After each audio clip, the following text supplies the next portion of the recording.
தடை செய்யப்பட்டு, அதாவது பேர் என்ன அவங்கட அம்மா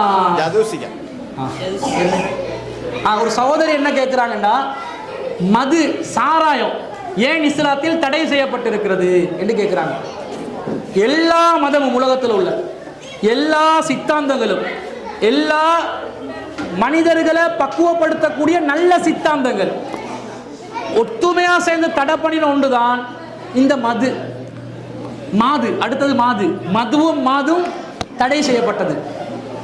அப்ப இந்த மது என்பது எந்த ஒரு கருத்து வேறுபாடும் இல்லாமல் மனிதர்களுக்கு தீங்கு தரக்கூடிய ஒன்று. எதுக்கு குடிக்கிறான்னு சொல்லுங்க. சாராயம் குடிக்கிறவன அது தீங்கு தரக்கூடியதுன்றத பெரிய ஆராய்ச்சியெல்லாம் பண்ண வேண்டியதில்லை. நம்ம கணவனோ அல்லது மனைவியோ அல்லது நம்முடைய மாமனோ அண்ணனோ தம்பியோ யாராவது குடிச்சு வாரான்னு வைங்க, அவன் குடிச்சு போதை தலைக்கு ஏறி அவன் சில விளையாட்டுகளை விளையாடுவான். அதை வீடியோ பண்ணி பாருங்க. வீடியோ பண்ணி இப்படி காலை எடுத்து இப்படி வைப்பான், இப்படி எண்டுவான்.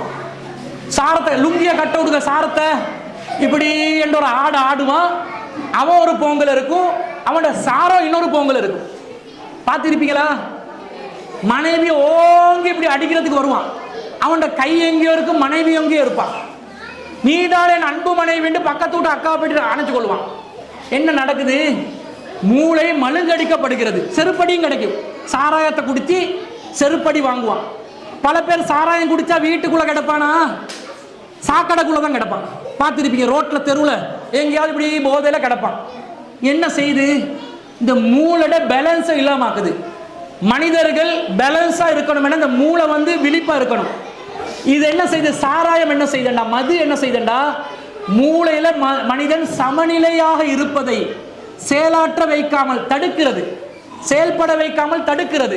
இதனாலதான் அவனுக்கு ஒரு படி கட்டுல ஏறுறது என்னமோ பெரிய மலையை தாண்டமா, இமயமலையை தாண்டமாய் காட்சி அளிக்கும். 4 காலால நடப்பான், எல்லாம் தலைகீழா தலை குப்பர நடக்கிறத பார்க்கிறோம்.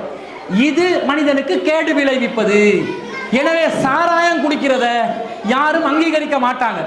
இஸ்லாமிய மார்க்கம் எந்த அளவுக்கு இது வன்மையா கண்டிக்குது என்று சொன்னா, நீங்க மருந்துக்காக கூட மது அருந்தி விடாதீர்கள். சில பேர் இருப்பாங்க சாராயம் குடிக்க மாட்டாங்க, ஆனா கொஞ்சம் வயிற்று வலி வந்துட்டு வைங்க, நம்மட ஆட்சி என்ன சொல்லுவா, கொஞ்சம் சாராயம் 50 ரூபா கட்டினோண்டு அடி, வயிற்று வலி போயிடும். அது வயிற்று வலி போறது இல்ல, மூளையை மழுகடிக்க செய்யறதுனால உணர்வுகள் இல்லாம ஆக்கி விடுறது. அந்த உணர்வு இல்லாம போனோடனே வலி தெரியாம போயிடும். சில பேர் நிம்மதியா இருக்கிறதுக்கு சாராயம் குடிக்கிறேன்னு குடிப்பான். என்ன நிம்மதி?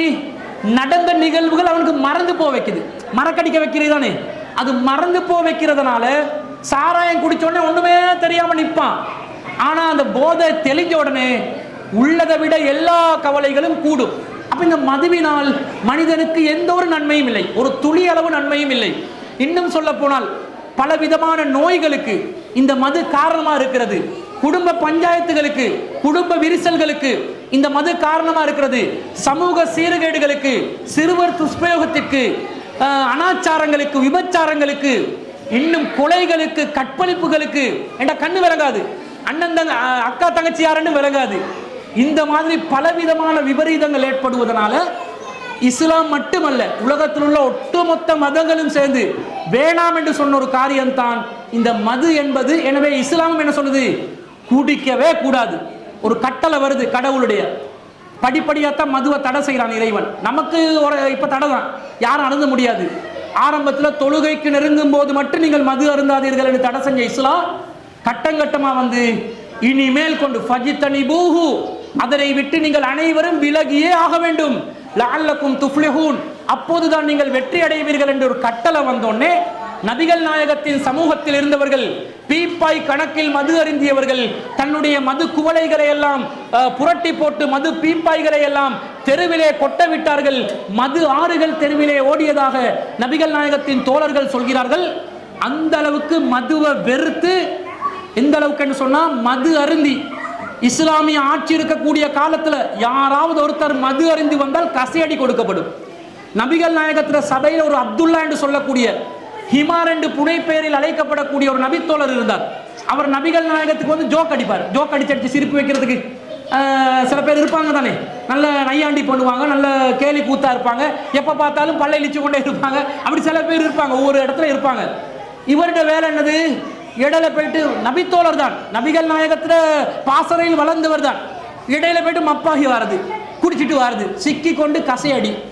ஒரு தடவை கசையடி, ரெண்டாவது தடவை கசையடி. நபிகள் நாயகம் சொல்றாங்க, மூணாவது தடவையும் கசையடி வாங்கிய பிறகு ஒருவர் மது அருந்தி வந்தால் இஸ்லாமிய அரசாங்கத்தினால் அவருக்கு மரண தண்டனை வழங்கப்படும். மரண தண்டனை வழங்குற அளவுக்கு மது என்பது மனித குலத்திற்கே கேடு விளைவிக்கக்கூடிய ஒன்றாக இஸ்லாம் தடுக்குது.